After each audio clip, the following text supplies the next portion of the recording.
What is up, everybody? Welcome back to another episode of Stay Hot. I'm BLAIDEN, joined as always by my two favorite co-hosts of all time, in Matthew Sponhour and THEO Ash. We have a great episode planned for you all today as we are joined by the one and only, the king of the fourth quarter himself, Kenny Beecham. Welcome to the show, man. It's great to have you. Thanks, man. I appreciate you guys having me. I saw the ranking NBA player thing, and I think that's how this all started. Yeah. I did it with the homies on our podcast, and then you hit me, and I'm like, yeah, I'll do that. I recognize some people here, so yeah, let's do it. Yeah, I'm glad. I've been trying to expand it a little bit. I want to, because I stored all the results in a database, so I've been trying to give a consensus ranking, but I'm not that good at coding. So it's taken me a minute.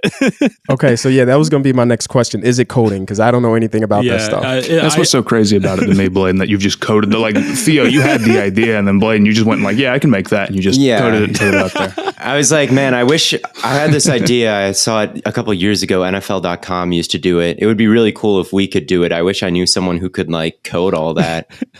And BLAIDEN's like, what do you mean you wish? Yeah. So, yeah. I'm literally a software engineering major. I guess. This is what I do this shit. I guess. But anyway. That's dope. Yeah. Enough about me. You know, first of all, Kenny, congratulations. You have a daughter. I do. Weird to say, but yes. Thank you. Appreciate that. Absolutely congratulations. But that brings up an interesting point. Because an NBA player that was supposed to play tonight cannot. Derek White. Because Derek White. He is having a kid. So here's our question to you. If your daughter was being born and you had an opportunity to play in an NBA game. The Eastern Conference Finals, no less. Eastern Conference Finals. And you're down 1-0 right now. You're down 1-0. Am I the Derek White type of player? Am I yes, if I'm Jason Tatum, then it matters a little bit more for my team. You're Derek White. You are Derek White in this situation. You know what? I'm doing the Derek White, man. You have to be there. I don't know if it's his first kid, second kid, or third kid. Fair enough. But I guess that doesn't matter because if you're the third kid and Pops was there for 1 and 2 and not you, it's a little different. But I think you got to go family first, man. You got to go family first and be there. I was there once it happened with my daughter, and it was magic. Nature is very weird like that.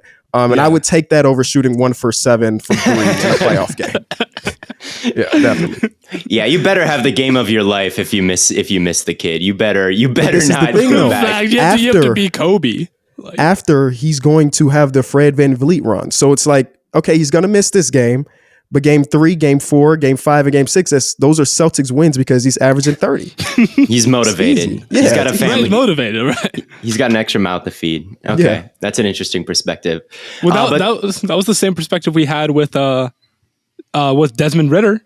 Right, he has a kid, so he has to be good in the NFL. You have to draft prospects with a kid, so they're extra motivated. But speaking of the other things in this series, obviously the Celtics are down 1-0. I don't know, what were your thoughts on there was the big Heat comeback and some of the adjustments that Spoelstra made. What were your kind of thoughts on how you expected game 1 to go versus how it actually went, and maybe some of your big takeaways going forward? I'm more a fan of games 2 through whatever. I always look at game 1 as the fill out games for the players and the coaching staff.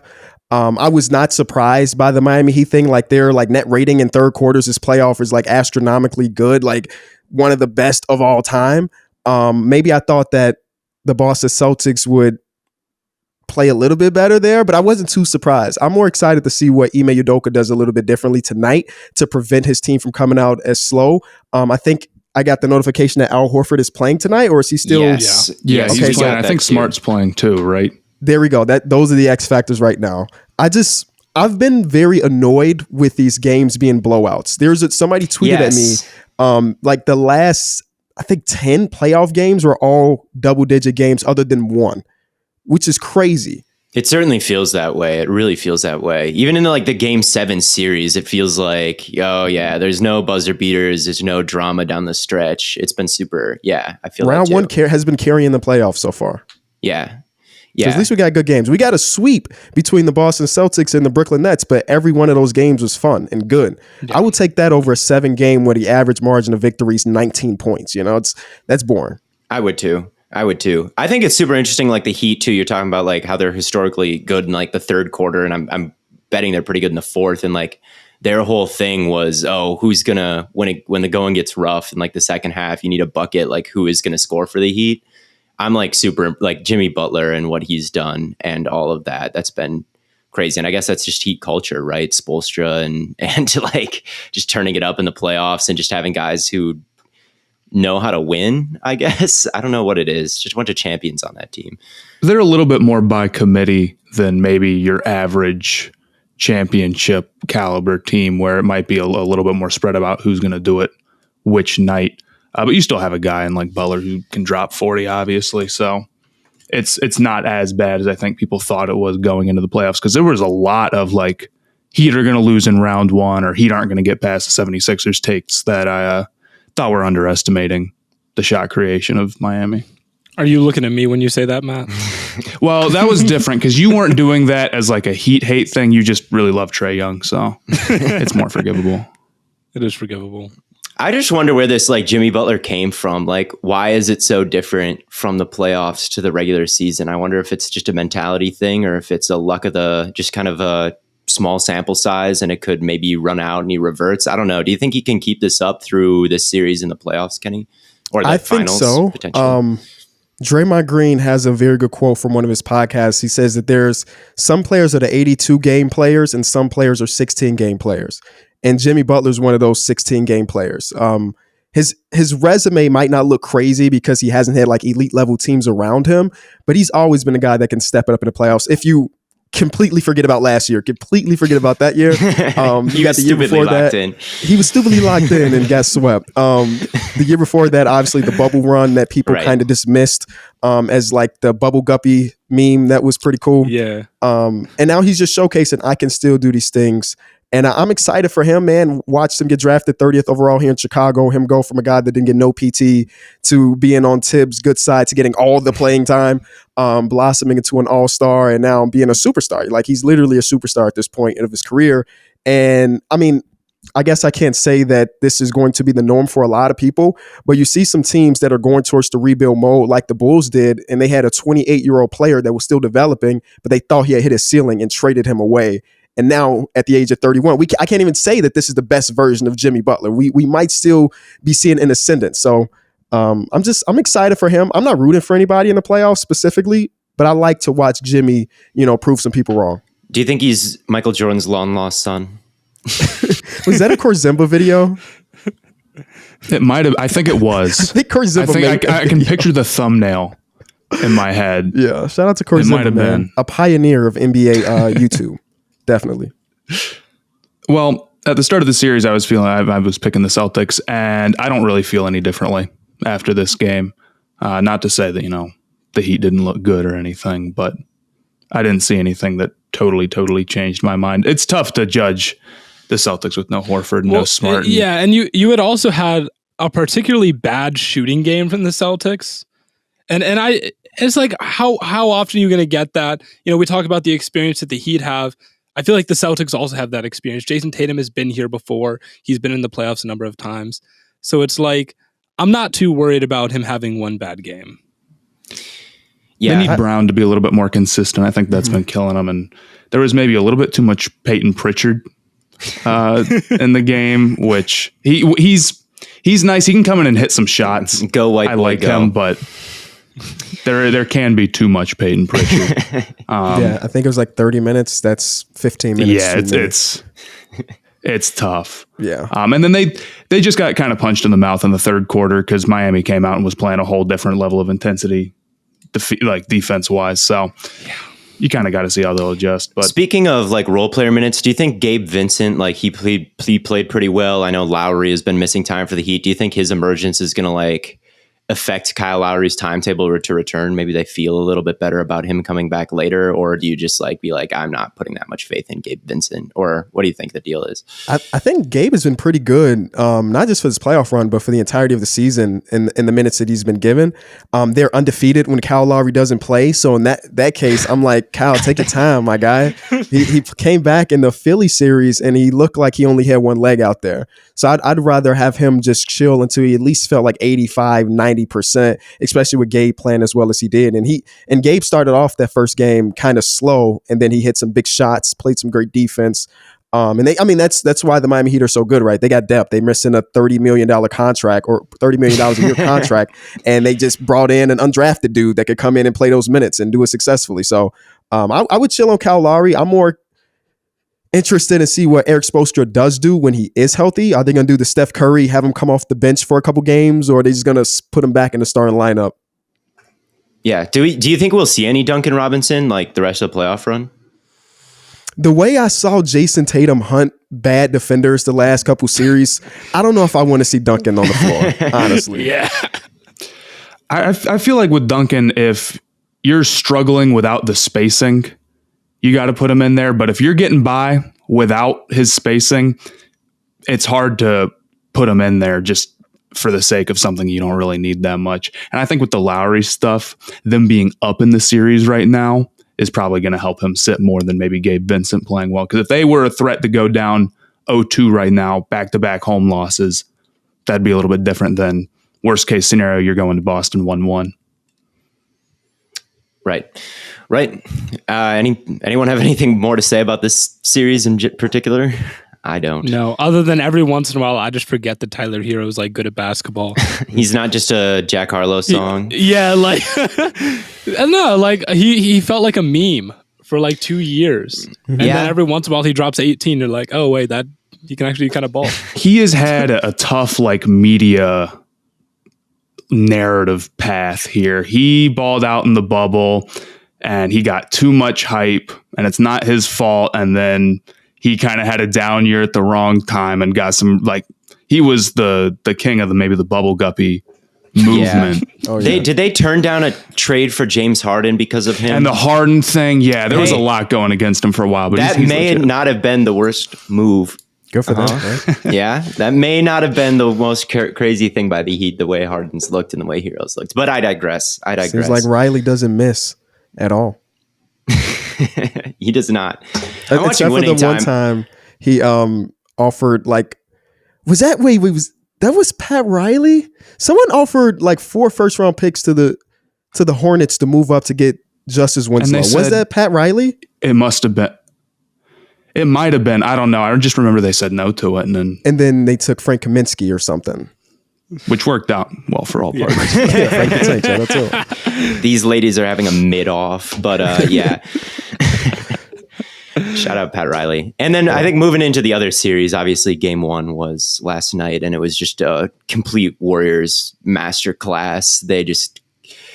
It felt like when in that third quarter, they just went on this crazy run where they were just hitting every single shot, the pool end of third quarter thing. And I've never seen like the Mavericks looked like me playing 2K on like the hardest mode where it's just like, I have no idea what to do and there's no ball movement or anything. And I'm just jacking up threes. It was crazy. I thought Luka looked gassed. Like I get that he's had some days off since the game 7. So maybe that he shouldn't have looked gassed, but he just looked tired and rested like a good portion of the fourth quarter. I don't know, but I don't know. What do you guys think about this one? Is it curtains for the Mavericks? I didn't think this series was going to go as long as some people. In the last series, if you look at like ESPN's like prediction, out of the 19 writers, 19 of them picked the Phoenix Suns. And so I was wondering, once they get to this series, how many people are going to pick? I think 4 out of 19 picked the Mavericks. Just kind of switching based on what they saw. I just think the Warriors' defensive scheme is just so much more on a different level than what the Suns were doing. The Suns were doing a lot of like Mikal Bridges, this is your assignment. You get this, and no matter what, you have to stick onto him. With the Warriors threw like a box and one. They threw some zone. It was a lot of Wiggins. You got some Kevon Looney switches that didn't look terrible, and they were hiding Steph Curry. I think I heard Reggie Miller on the call say that the Dallas Mavericks aren't working hard enough to get Steph Curry to play defense. I just thought that the Warriors did an amazing job of, like, whenever they tried to get Steph Curry there, they were just blitz to get Steph Curry back on Dorian Finney-Smith or get him back on Reggie Bullock. So I thought it was not Jason Kidd and company not trying to get Steph, but I just thought Steve Kerr and them did a pretty good job of like preventing him from getting that Luka matchup. I thought I'm going to change the subject to the Suns because I'm a Suns fan, but like Monty Williams for the coach for the yeah, I mean, it could be worse. I could be a Hornets fan like Matt, but give us a couple years. It is what it is. But I thought Monty was like kind of outcoached for a coach of the year in both series, that from Jason Kidd, who was last seen getting very capably replaced by like Budenholzer and, you know, a pretty young head coach for the Pelicans, Green. So I was a little bit concerned about that. Is like, man, you just got outcoached twice in a row, Monty, coach of the year. I feel some like people are regular season coaches. Some people are postseason coaches. Sad. I can't believe my Suns are on the Jazz arc after all this shit I've talked about the Jazz. Anyway. I don't want to take away anything from the Mavericks, but I do feel like we were robbed of Suns Warriors a little bit. And this isn't the. I don't know. I feel like this is still a really good outcome. Like you get Luka. It's cool to see, but I would like to see like, Suns Warriors more. I'm not gonna lie. I don't know. I feel like Luka deserves this. Like he's one of the three or five best players in basketball, right? I would say he's the best. And like at this point, even if, we're like, oh, do the Mavs really have a shot? I'd say they do. As long as Luka's on the court, I think they have a shot. Well, definitely feel like they can only shoot better. I feel like, I mean, dude. Yeah. They had 6 shots at the rim, right? Was it 6 or something like that? Or maybe that was in one half. Which is, and it's crazy for a team who, kids said they didn't want their identity to be these a bunch of 3-point shots, and then they go and shoot 50 3-point shots in a game. And Draymond was in foul trouble, and they didn't attack at all. Right. So I think the Mavs went down 0-2 last time.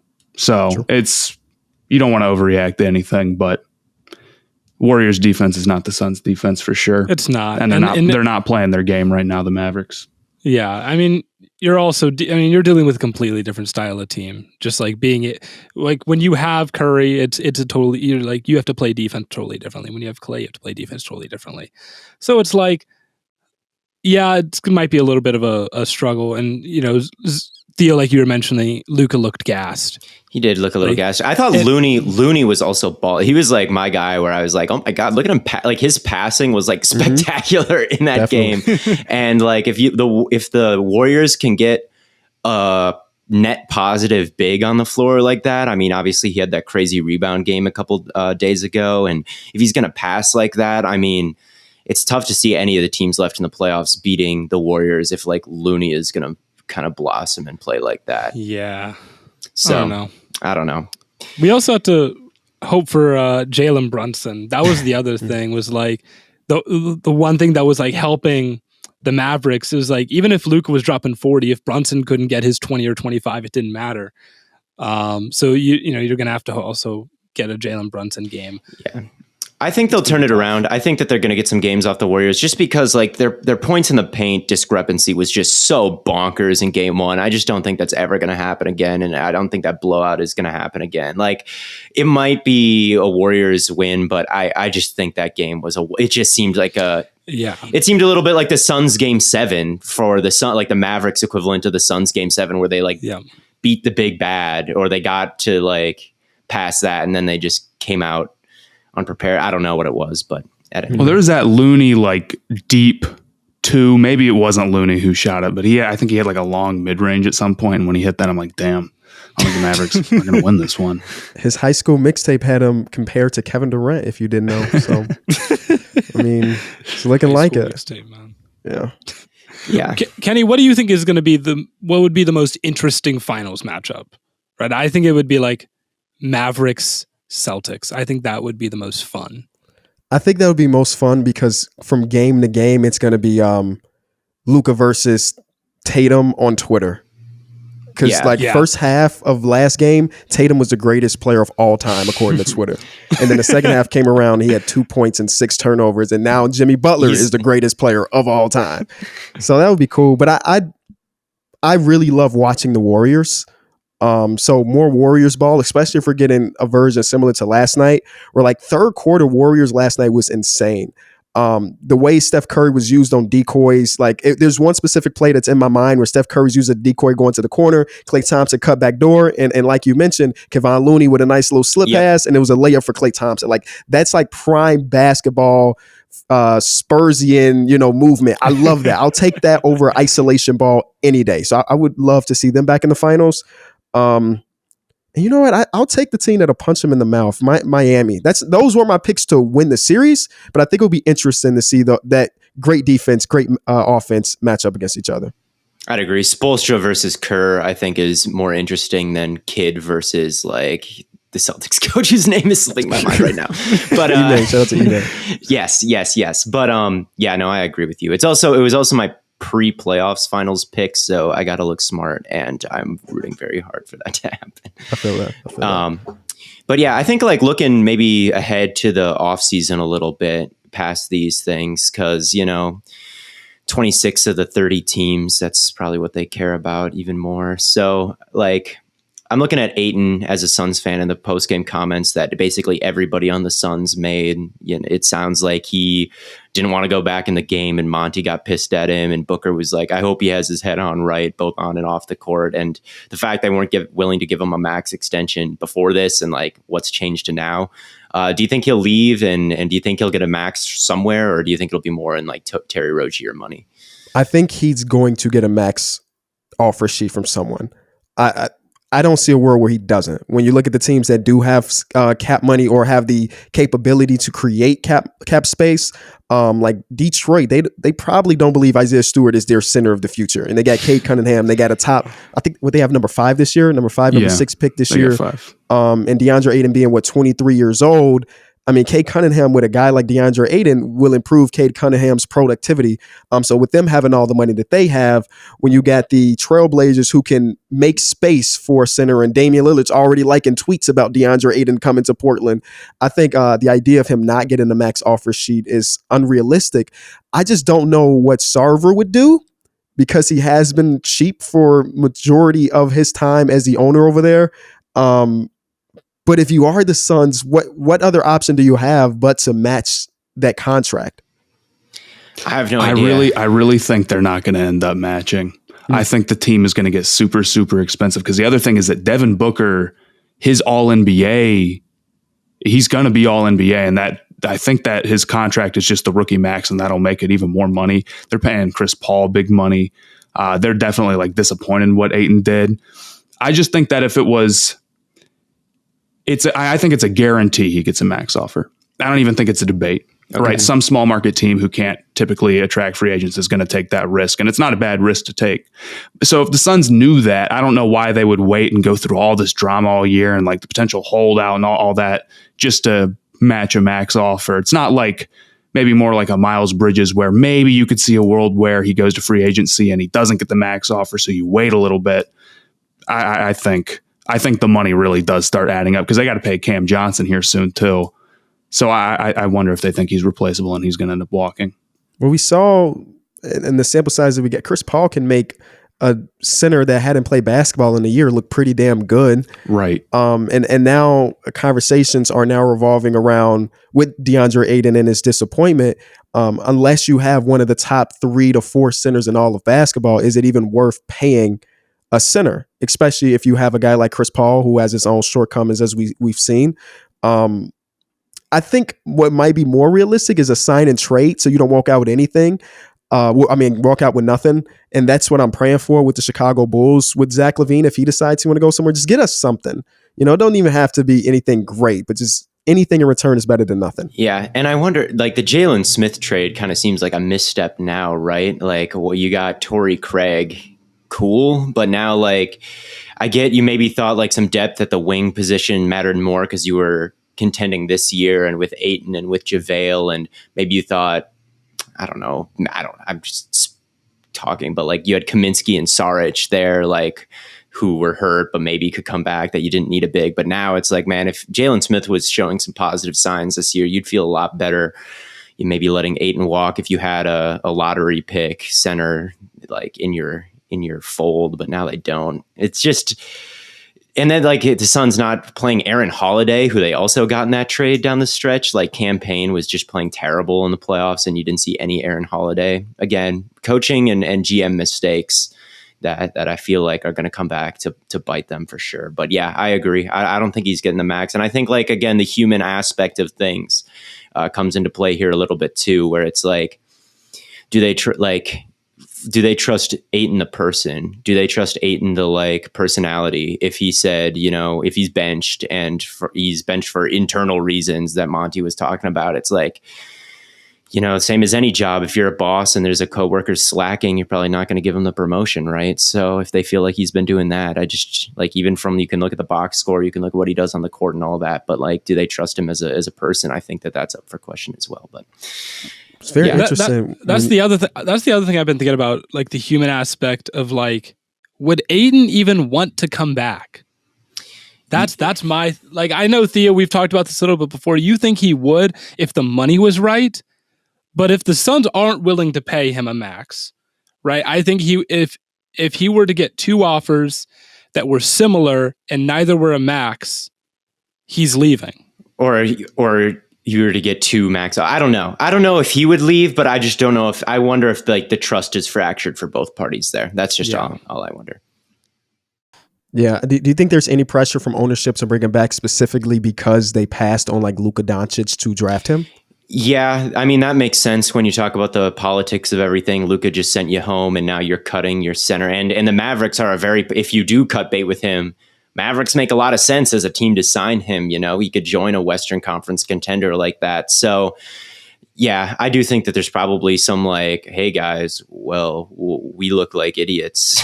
So we don't want to look like idiots. He's good enough that you can maybe say, like, there were some Suns fans saying that the Ayton pick, even like obviously not so much now, but before that series ended, the Suns fans saying like, oh, they didn't make the wrong pick because Luka wouldn't have fit with Booker and Chris Paul. And it's like, well, you may rather have Luka than Chris Paul and Devin Booker, but you never look back and are like, man, we really needed a center this year, though, so it was a good pick. There was some major coping going on, and maybe if he stayed on the team and continued to like play all right, the ownership, that coping would continue. Maybe, I don't know, but yeah.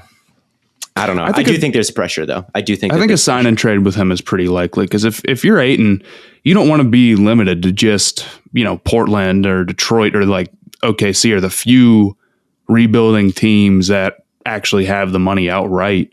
I think Ayton he could probably go just about anywhere. There's obviously like a handful of situations that make no sense, but I think he'll pick whatever his favorite place is, and they'll work with the Suns to make it work, and the Suns will get something back because they'll have a little bit more leverage in that situation, and Ayton will get to go where he actually wants to go. So I don't think a place that doesn't have the money right now is unrealistic at all. It's weird. I haven't seen a single Lakers fan with some insane Ayton trade. So what does that say about Ayton?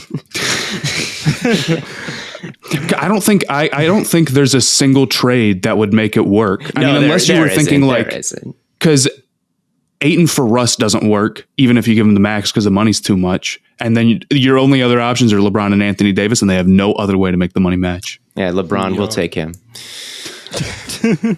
Him and Chris Paul.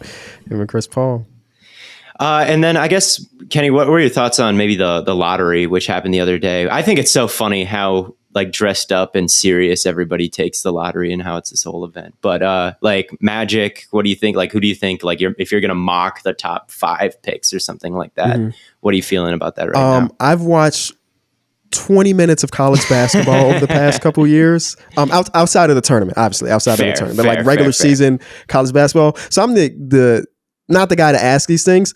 But I do read a ton of mocks, I trust other people that do the research, and I've been seeing a lot of Jabari Smith Jr. going number 1. And I don't know if that's what the Orlando Magic would look at, but I was more interested in looking at the teams like the Houston Rockets, it's already rumored that they'd be willing to potentially part ways with the pick if the package was great. I'm looking at like the Sacramento Kings who moved up. What do they want to do? Because McNear, the guy who's the general manager of or president of basketball ops over there, he's on the last year of his deal, and he just made 2 big trades this last regular season. So I wonder, would he look at that 4th overall pick and try to get the Sacramento Kings back into playoff contention, or is he drafting with it? I'm not a huge fan of draft in general. I'm more a fan of the trades that happen within the draft, and then looking back on those trades 5 years later and be like, wow, you really traded Jason Tatum and a pick for Markelle Fultz, stuff like that. I like doing those type of things. But I just don't know enough about college ball to give you a top 5 right now. Do you scout them at all? Like I'll scout NFL because that's more in my lane.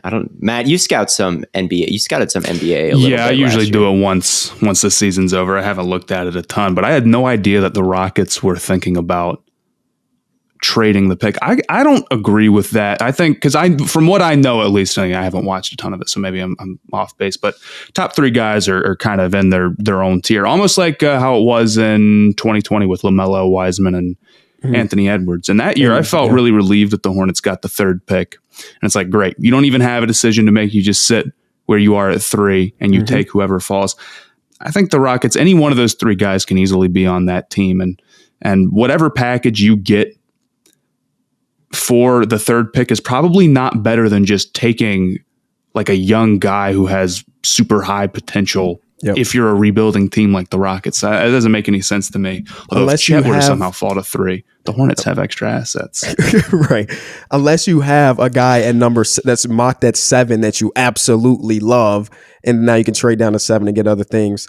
So yeah, you guys got number 3 in that draft. We got number 4 in a top 3 draft, and we ended with Patrick Williams, which it's cool, but we were 1 pick away from LaMelo Ball, so it's like, right. LaMelo would have been cool in Chicago. Do you like the lottery? Do you think that it's a good system, or would you rather just see like worst team gets the 1st pick, second worst team gets the 2nd pick? I like the NBA trying their hardest to get rid of tanking with the flattened lottery odds, and then now the play-in. I think we saw more teams than ever competing still. I think we were down to like 23 to 24 teams still trying to win basketball games in the last week of the season, which is different than previous years. And I think I like it just because my team hasn't been a tanking team in some time. We've always been bad, but we weren't like overtly tanking.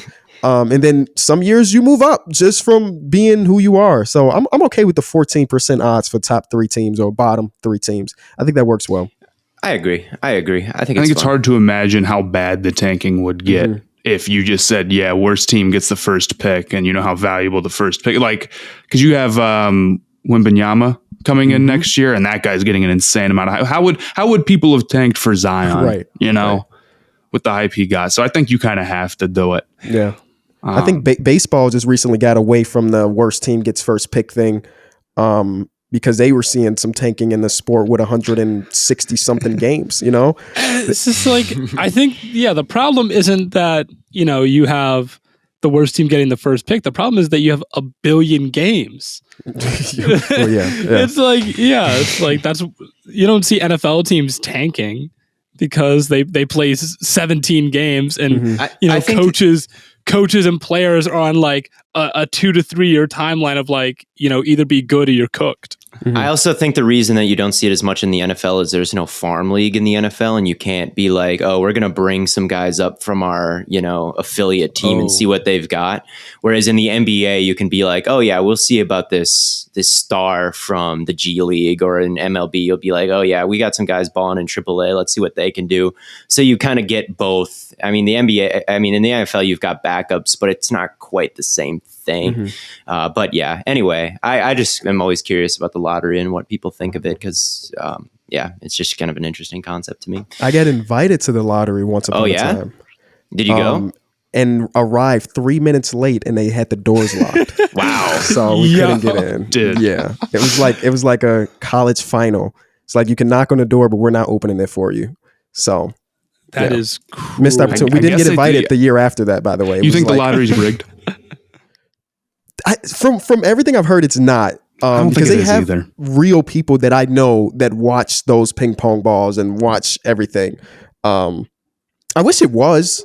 I'll say that publicly. I wish it was rigged.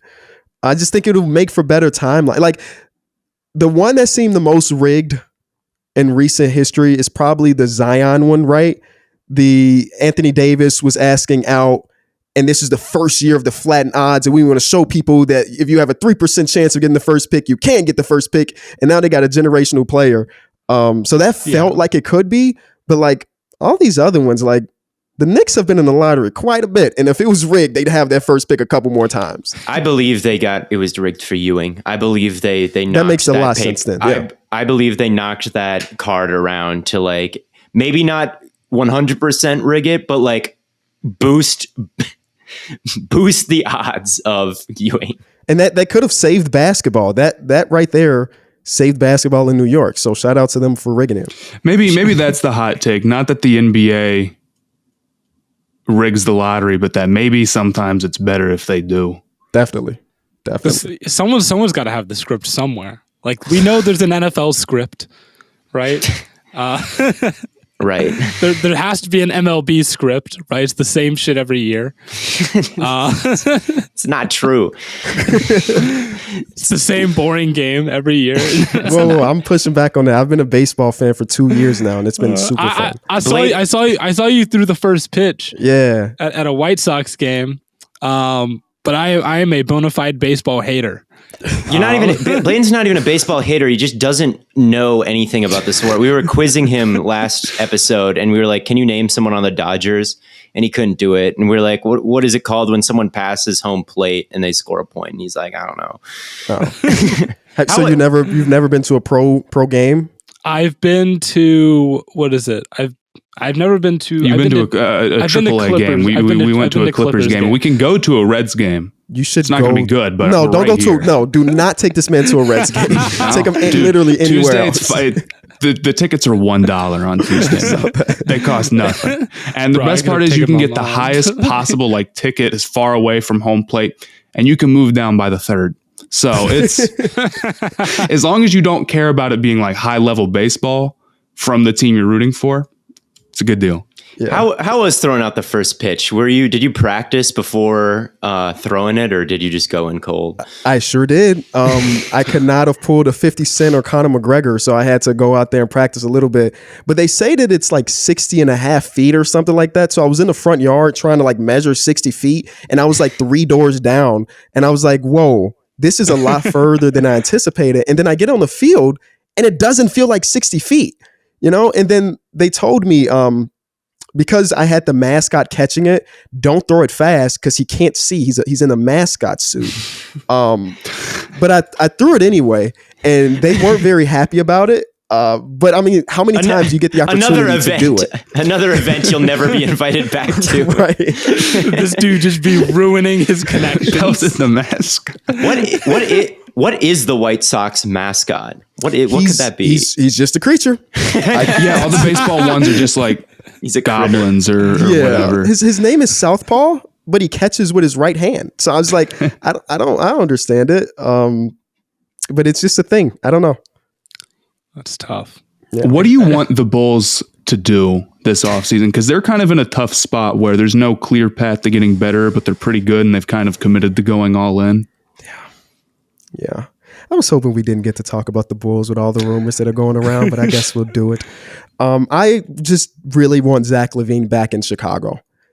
Everything after that, I do not care about. And maybe that's just me being crazy because I watched this man for the last 4.5 seasons. I am a firm believer that he's worth the max. This season, he broke his pinky and he was playing through it. Not broken. I'm sorry. He tore a ligament in his pinky and he was playing through it. And then he hurt his knee in January, got it looked at for like a week. They said he doesn't need surgery into the offseason, and he tried to play through it. So his numbers are going to be down compared to last season for sure. And then you take into consideration that he's playing with another guy, DeMar DeRozan, he has to figure that stuff out. So I'm definitely team pay Lavine. If we bring him back and the rumors about Lonzo's knee being a lot worse than what people anticipated aren't true, I'm okay with a lot of the stuff we did last offseason, letting it carry over. Patrick Williams getting injured 6 games into the season definitely hurt us a ton.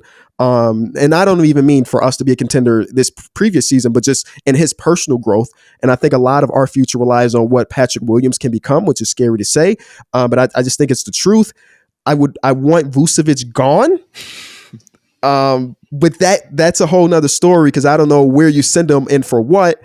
But I don't envy the Bulls front office because, like you said, they made a commitment to basically go all in, and there is no stepping back when you have DeMar DeRozan, who's like 33 and only getting older, and then you traded Franz Wagner and Wendell Carter and a future first-round pick to get Vucevic, who looked like ass this season.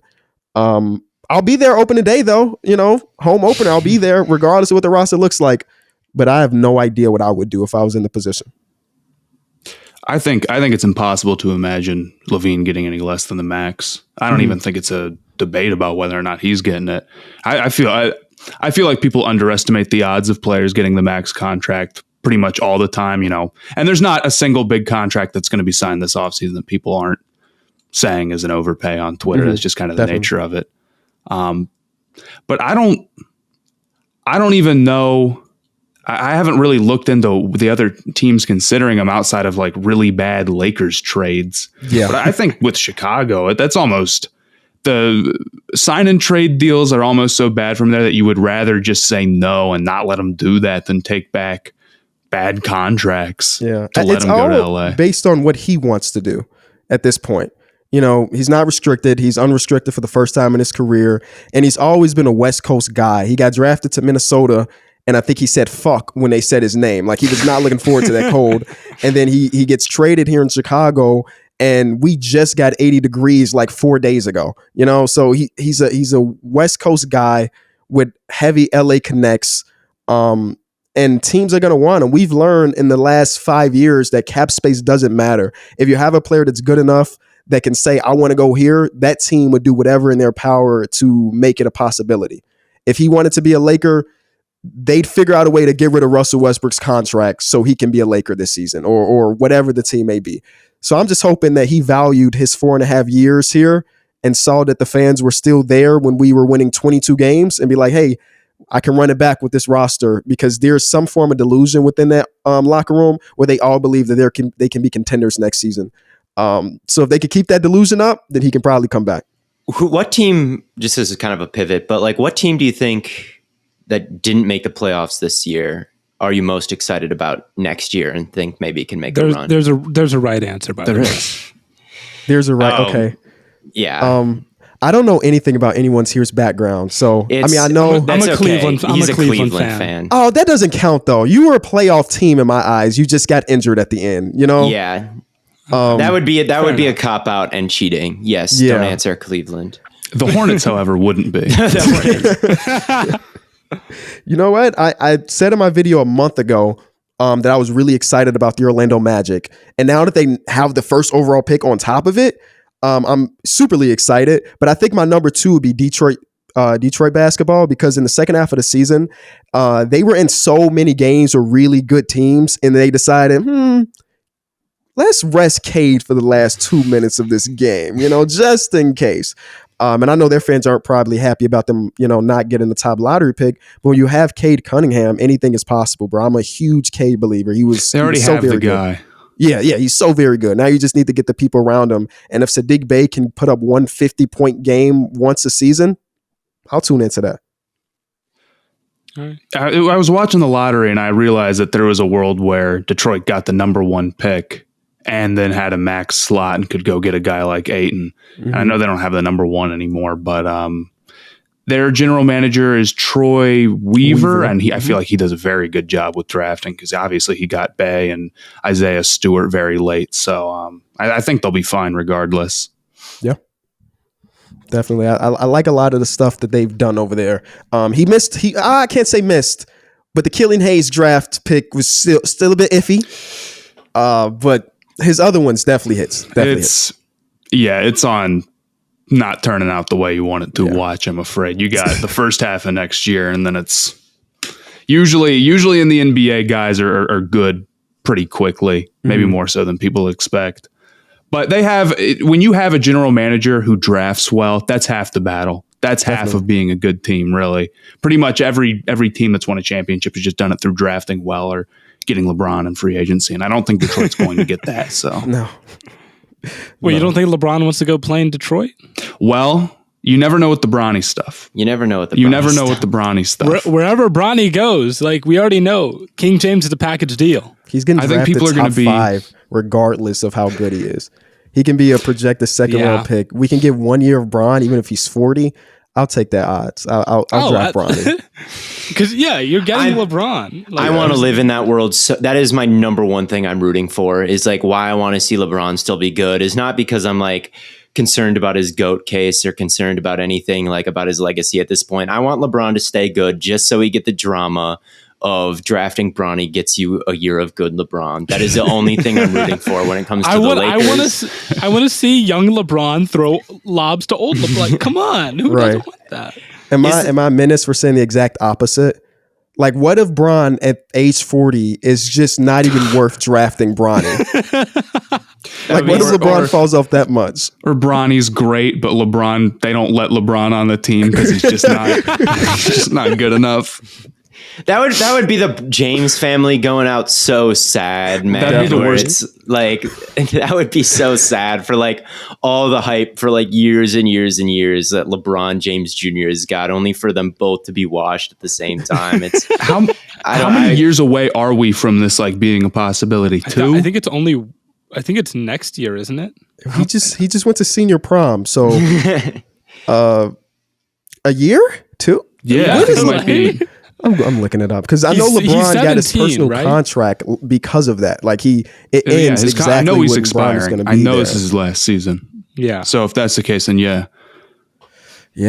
What would be the most fucked up place LeBron James could go in this scenario where he could go anywhere? What would be the most like Warriors, the fucked up city that you could imagine him playing? Warriors.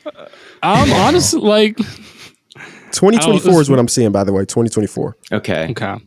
I think the most messed up place you could go is, I don't know, Oklahoma. If he went to Dallas and it was him and Luka in those ugly ass uniforms, I can't predict. I cannot picture a LeBron James Maverick uniform or Timberwolves. Those are the two. It's like I don't see him in Minnesota. But so what I'm hearing is he could be a Sacramento King with De'Aaron Fox. That would be wild. That would be wild. I always forget the Kings exist. I'd never ever think of them. So yeah, that would be one as well. This dude's killing What city hates LeBron the most? Cleveland, honestly. Oh, like he couldn't go to like Boston or something. Like that would make no sense. Chicago. Right, Chicago would be a little weird. Yeah, definitely. Would LeBron be allowed to wear 23 if he went to Chicago? Absolutely not. No. Absolutely not. He can do anything but that. The Bulls are very strict about those numbers here. Very strict. Did he wear 23 in his original run in Cleveland? Yes. Like when he couldn't even wear 23 on the Heat then, right? Because they retired Jordan's number. Absolutely. For some reason. That's why he went back to he went to 6. Yeah, he went to 6. He couldn't be 23 because the Heat retired Michael Jordan's number. So no, he could not be 23. That's how I'm trying to be. I want to not do anything for a company and just get retired there. I did one podcast appearance on Blue Wire. Nobody else can hold this microphone ever again. No. It's retired. No. You were the last guest that'll ever come on Stay Hot. That's insane dick riding by the Heat. They should undo that. It's not too late to take it. We made a mistake. Crazy. It is. It's like it has been 20 years. The recency, the moment has passed, and it's like this makes no sense. We're opening it back. No disrespect, Michael, but we're opening it back up. I think it's a little embarrassing that like not everybody else. Everyone else did. Like it was just them. It wasn't the Jackie Robinson thing. It was just right. That's Miami. completely different. But just one other team doing it. How many other jerseys do they have? They've got D-Wade. They've got Bosh. Mourning. They've got Bosh, LeBron. Okay. Wait. Did the Magic retire? Who? Because he played for the Magic too. No, the Wizards. The Wizards I'm use tripping. Magic. The Wizards use Magic. But the Wizards didn't do it. Not No, the Wizards Magic, don't the have Wizards. it. The Wizards have didn't do retired. it. What is with your mic here? Killing me, man. It's because okay. So my setup isn't like I ordered a new desk and everything. So I'm just like raw dogging my setup right now. 2 days ago, maybe 2 recordings ago, Theo's mic unplugged, and you're like, man, if you guys just had a cord like mine, because you use the XLR cord. Yeah, I use an XLR, and but it's like, and now you're struggling. Oh my god, bro! XLR is superior, by the way. It just is. Saying. It just is. It is. It's just I don't have it secured, so it's just like waving all over the My place. simple so USB interference. doesn't need to be secured. I can plug it in and no static at all. Oh my god! Stop! Oh my god! I'm sorry for him, Kenny. Oh my god! It's all great. It's all great. No, I did. I totally forgot about this. Kyrie, because we just talked about LeBron. Kyrie coming out and saying that like he definitely would have stayed in Cleveland if he was like the person that he is today. Did you guys see that? I think I understand where Kyrie is coming from when he left. I think he was like kind of right. He was not getting the credit that he deserved. There were some like crazy questions he would get in press conferences. He had the ring and it was already where it was like they weren't going to beat the Warriors again, probably. So I don't blame him for leaving and trying to prove himself a little bit. I think it's understandable. If he had, and maybe, yeah, you should not care what the media says and what people say on Twitter, but I know it would get to me. So I can't blame players if it gets to them. I don't know. I was going to say this about Kyrie. I think that he's going to leave the Nets after this year. I don't know if you have any takes on that. I think the Nets are kind of sick of him. I think that we talk about the human side of sports and like how unreliable he's been with them and how many games he's missed for reasons that are, I think you can debate how valid they are. I do wonder if the Nets are just going to be like, we're sick of a guy who just is not going to show up for us so many times. I don't know what you think the Nets could look like last year if you've given any thought to that. As long as KD is happy, Kyrie will be there. I think it's as simple as that when it comes to their front office. I mean, they basically invested so much in this team or this core of 3 players, I guess now if we're counting Ben Simmons. But honestly, I guess it's up to Kyrie, right? He has a player option that he can turn down and walk. He said he'll be back in his post-game interview, but I also heard him say he'll be back in Boston before. So he's the most unpredictable player in current basketball. So I wouldn't put it past him that he'd go somewhere else. But I would be surprised if the Brooklyn Nets convince him to stay. Okay. Yeah. I have a hard time imagining him on another team right now. Mm-hmm. I think Brooklyn's big problem is that they're too injury prone. I can't imagine that. Like, the most important thing for these contending teams is staying healthy. Kevin Durant, Kyrie Irving, and Ben Simmons is like a lock to not be 100% going into the playoffs. So, I mean, they have a bunch of stuff they need to figure out. The team chemistry there isn't right, and they haven't worked together on offense long enough to do more than just a ton of ISO ball, and obviously that killed them against the Celtics.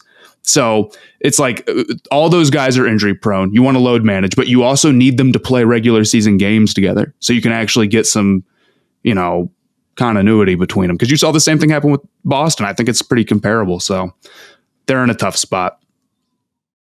Yeah, Kyrie does not play a ton of basketball games, unfortunately.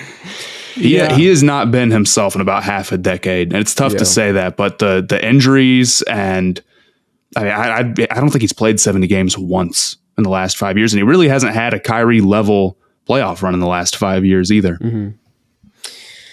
Yeah. It's unfortunate. I mean, the way I see it is like Kyrie's not going to go anywhere else because why'd he come to Boston so he could play with Kevin Durant? Well, now where is he going to or fuck, bro, I'm all over the place with like teams today. This is almost as bad as the day where like I couldn't remember anyone's name. And it was like basic people. That was a dark day. A dark day in American history. Blaiden can't remember anyone's name. No, but it's like, where's he going to go to play with like another complimentary star? Yeah. Right. I don't know. He'll come to Phoenix. Him and LeBron are team. They will team up in Phoenix and it'll be great. Yeah. All right. I don't know if we have anything more to talk about. I think that pretty much wraps things up. My chamber's empty with questions. Kenny, appreciate you coming on. Do you have any nicknames other than King of the Fourth Quarter? I don't even count that as a nickname. I came up with it when I was 14. So I've been trying to get away from that for the last couple of years just because it's still your handle on Twitter. At that point, I just got to let it go. I already got the check mark. The whole process of getting that check mark is ridiculous. So it's like, it is what it is. But nicknames. If you change your @ do you lose your check mark? Is that how that? I won't even test it to give you an answer. I would think yes, because you could like get verified and then change your @ to some like news organization or something that looks like a news organization. So I don't think you're allowed to. Oh, that's crazy. Yeah. Yeah, you could cause some havoc. But no, it's just Kenny. Kenny's the easiest thing. And that didn't even become a nickname until like 3 years ago. People used to call me by my full, complete government name for the first 22 years of my life. So. Yeah. I have one more question. I saw a dog walk by your. What's your dog? What kind of dog do you have, and what is their name? I have 2 dogs. One of them is a black lab. His name is Koba. Off of the Planet of the Apes trilogy. The villain ape name was Koba, and we ran with that because I liked his character. And I have a smaller terrier who's like a mixed breed of a lot of different stuff that we don't know of. His name is Jax, based off Mortal Kombat. So that's sick. Yes, those sir. Are my boys. All right. That's yes, sick. sir. I had to ask when I saw the dog meander by. They're kind of dicks, though. Surprised that they didn't even bark one time for this entire 50 minutes or however long it's been. So shout out to them. Shout out to him. Baby didn't cry. Dogs didn't bark. It was meant to be. Perfect. It's like they knew. It's like they knew. It was meant to happen. But anyway. Well, again, Kenny, thank you so much for joining us. It's been an absolute pleasure. Definitely have to have you on again sometime. But, that pretty much wraps things up here. We'll see you around. Appreciate it, fellas. Once again, big thanks to Kenny for coming on to the show. But we have some picks that we really want to make, not for the game that's happening, tonight as we're recording, but for the Friday night game. I think we have some things we really like. In particular, Klay Thompson. I think we're feeling the under on points for Klay Thompson at 20.5. Yeah, well, we're doing the pick 'em, right? We got 5 of these for prize picks. We have 5 prize picks pick'ems here. We've looked into the crystal ball and we've seen We're just letting you know. We're just letting you know what's about to happen, because usually when we do these ad reads, just us reading the ad, but here we're going to give some predictions, and we actually, I did most of it. So if we win, I think it's like 90% cut me, 5% Matt, 5% Blaiden. But I know Theo, I'll box you for life. he's already got. I've already got a matchup. Sorry. Yeah, man. The difference is, Theo, I actually know where you live. That's so funny. Yeah, please show up and box me. Yeah, for what is I'm not asking. I'm not asking. But just running through our picks real quick. Klay Thompson under 20.5 points. Jalen Brunson over 17.5. Draymond Green under 8 points. I feel like that's just hilarious. Kayvon Looney under 5.5 points, and then Steph Curry over 5.5. Over 5.5. We're Looney fans. We're Looney truthers on this podcast. I misread that. Do not get it twisted. We are Looney for Kayvon. We are Looney. We are Looney for Looney. We're just big Kayvon fans. And then, what was it? Over for Steph Curry, 3.5 threes. I feel like that one I feel like is just free money, no matter what. Certainly Steph Curry won't let us down, right? No. Right? Yes. No. Over threes, I kind of push back against this one. I guess I always overestimate how many 3-pointers like good players hit in a game, and it's like 2, and the rest are all mid-range. But I guess with Curry, hopefully, I think we both as soon as we saw Klay Thompson, the under being like 20.5, I think like me and Matt were both like, oh, that's pretty good. I think that's like giving Klay a lot of credit considering the run he's going to have to. He's going to have to. It's not unthinkable, but it's not unthinkable. It's pretty good odds. It's decent odds. With the Curry threes, he either hits it or he's washed. We're finally going to figure out whether or not he still has it. So his legacy is on the line tonight. Yeah, this is a legacy. 4 threes need to be made. We're gonna see if Steph Curry can stay hot, or if we're a valuable endorsement, right? Our name carries a lot of weight in the sports community. So if he doesn't want to make an enemy out of me, man. No, sir. I don't know if Curry's legacy could survive the Theo Ash slander if he doesn't hit 3.5 threes. Yeah, I'll go on the Stay Hot Twitter. I'll slander him like crazy with plausible deniability that it's not Steph me Curry, doing it. More like slept Curry. Yeah, it's more like I don't know. Hold on, I don't know. this. I don't know. We got Looney over 5.5. As we talked about with Kenny, we really liked his performance in game 1. His passing. He's had some really nice rebound defensive performances lately. We think that he's gonna see the court a lot in this series, and over 5.5 points. That's just a small handful. He's the type of of guy to know what's on the line for us and to come through. I talked to him just today. Some of these bigger names may not be interested in us. Yeah, they don't care about the little guys like us. But Kevon Looney is for the people. Facts. He just like me for real. He will get you your 6 points. And then Jalen Brunson, he's getting over 17.5. He's playing with a max contract. We talked a lot about max contracts on the episode. Every game, like millions and millions and millions of dollars are on the line with Brunson. So he's going to be taking a lot of shots. He's going to say, especially if the game starts getting out of hand, he's going to be like, fuck y'all, we're losing this series. It's clear to me now, but I'm not going down with the ship. I'm getting my bag up and I'm making these shots. 2, 3, 4, 5, 6, whatever. I don't care. Give me Jalen Brunson over 17.5 for all of these games, actually. But, the biggest thing with this, it was really easy for us to make these picks with PrizePicks because they really do just make daily fantasy super easy. They offer more NBA props than any other DFS operator, and they offer, every player in a stat category you can think of. You pick 2 to 5 players and an over-under projections, and you can win up to 10 times on any entry, and it's just you versus the projected numbers. And it really is that easy for us to just pick 5 players, and we have an opportunity to win 10 times our money on these picks. PrizePicks allows for mixed sport entries. Oh shit! Someone asked me to say an NBA player. Hold on, I'm gonna look in the Discord real quick. You mean an MLB player? What did I say? NBA. You said NBA. I can't talk today. This is what the third time I've done this today. Yes. MLB chat. All right, I got this. PrizePicks allows for mixed sport entry. So, for example, you could take the over on Steph Curry, or you can combine it with the under on Barry Dillon in the same entry. Young Lean? Are you Young Lean? Is that a real? I don't know if that's a real. I don't know. That these are real players, Blaiden. No. You're telling me someone on the Discord says, can you say this name? And your first thought is not, how are they trying to get me? I think Barry Dillon is a Young Lean reference. Have you seen that let's video? say hypothetically Young Lean. I don't know who Young Lean is. What? Makes it... That's pretty insane, dude.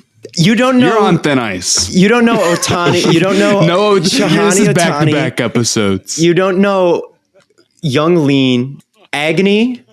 Matt posted it on his. That's on the Stay Hot where you're looking Instagram. Blankly and you had Agony by Young Lean. Oh my god. Do you know who Yeet is? I do know who Yeet is. Okay. Because he's like the not white rapper, right? Because he's basically you've got that right.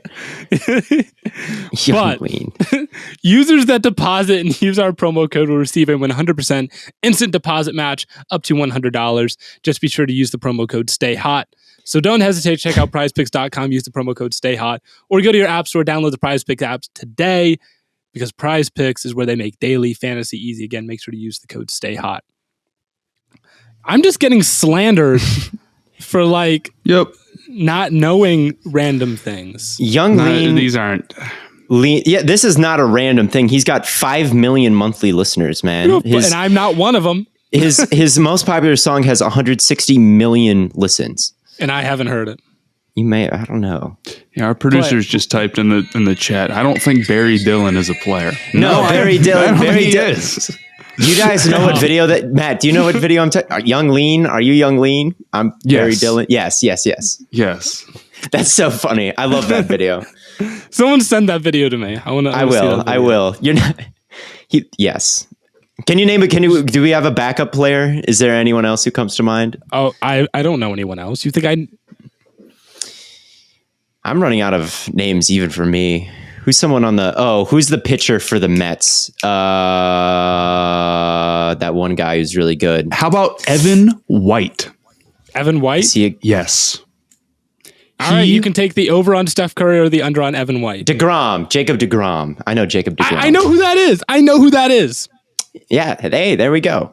I know who that is. Point is, you can do mixed sport entries. You can take the over on you can take the over on Steph Curry. You can take the over on literally any basketball player. You can take the under on Jacob DeGrom. You can take the over on Jacob DeGrom. You could take the over under on any baseball player. The point is, you can do mixed sport entries. If Barry Dillon decided that he wanted to go play in the MLB, you could also include him in your entry as well. PrizePicks, they make daily fantasy easy. But that wraps things up for us. Thank you all for tuning in. As always, tons of content coming away on all platforms. We will be back. Oh, what is today? I'm losing track of days. Today is Thursday. It's releasing on Friday. We'll be back Monday. I assume we'll just be talking more playoff basketball. We'll just be talking. We'll just be us. You know us. Typical. I tweeted earlier. I just be asking shit. Because sometimes I just be asking shit. You do. I can't disagree. You can't disagree. But as always, until next time, from Corn Boy, Bird Boy, and Lemon Boy, we will catch you all on the flippity flop.